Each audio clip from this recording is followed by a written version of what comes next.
Shivanshu recording studio बानावर किशोरगंज।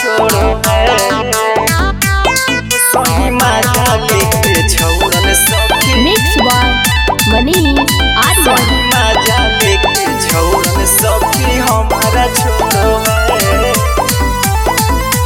जैसे पिएला पानी के हो नारियल फोड़ो है, जैसे पिएला पानी के हो नारियल फोड़ो है, ओ सही मजा लेके छोड़न सखी हमारा छोड़ो है, ओ सही मजा लेके छोड़न सखी हमारा छोड़ो है।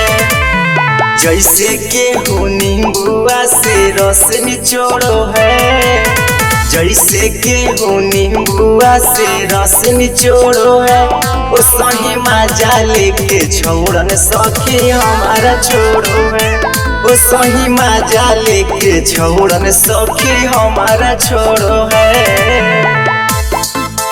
हमारा छोड़ो है।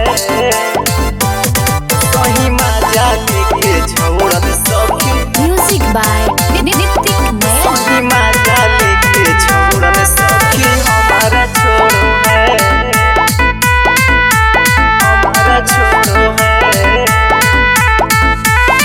हमारा जवानी के सहब कैल चाका जामगे, जेकारा पटैली उहे कर दिल कोई बदना मगे, ये सखी हमारा जवानी के चाका कर दिल कोई जामगे, जेकरा पटैली हो कर दिल कोई बदना मगे।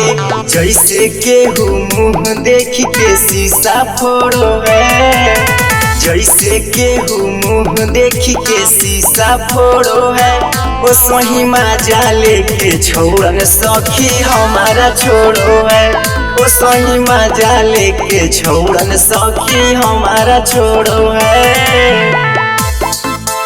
हमारा छोड़ो है। सही मजा लेके छोड़न सखी म्यूजिक बाय सही मजा लेके छोड़न सखी हमारा छोड़ो है, हमारा छोड़ो है। कर दिल कई गंदा सखी हमारा इमेज के, प्यार करे जब तक मजा मिलन है सेज के, का करिए सखी कर दिल कई गंदा सखी हमारा इमेज के, प्यार करे जब तक मजा मिलन है सेज के।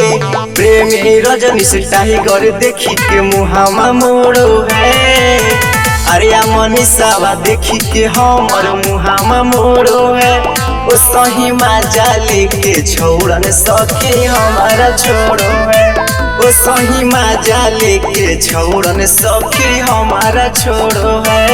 शिवांशु रिकॉर्डिंग स्टूडियो बानावर किशोरगंज।